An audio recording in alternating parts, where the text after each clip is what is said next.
And now to get some discussions on those latest PMI numbers, we're now joined by Mr. Liu Zhiqin, Senior Research Fellow at the Chongyang Institute for Financial Studies at Renmin University. Mr. Liu, first of all, what are the main factors contributing to the increases in factory activity reported by Caixin in the latest survey?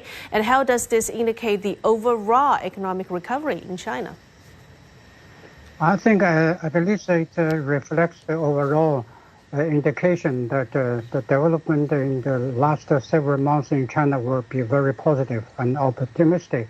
From Caixin indexes, we are very happy to see in the past 5 or 4 months, all these major positive figures are in good performance. That really comes from the high confidence come back from the market, and secondly also from market condition itself has been greatly improved and upgrading to a high level of consumption in the past 3 months, especially also last month has a good performance.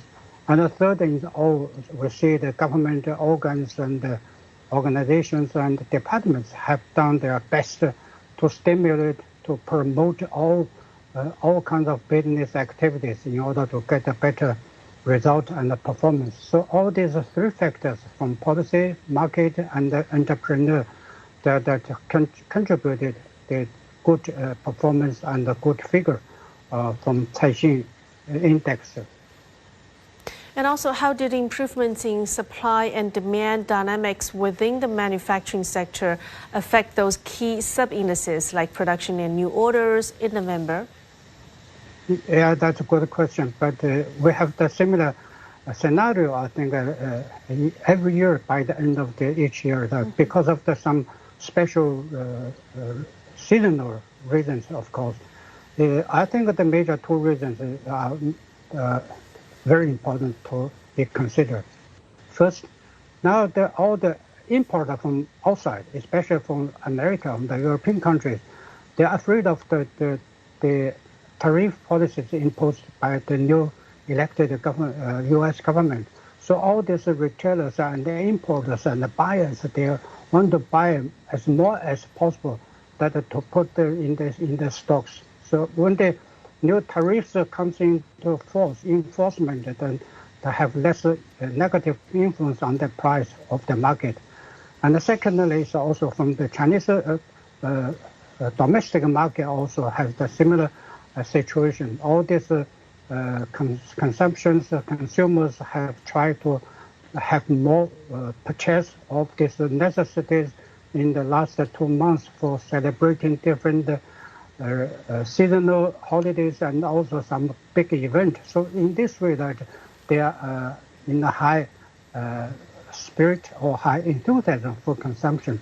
This is the major reason, I think, for the high the figure of our consumption, especially during the last 2 months. I think November will be also very high purchase time for all the countries and the buyers. So this is very good for the export in China.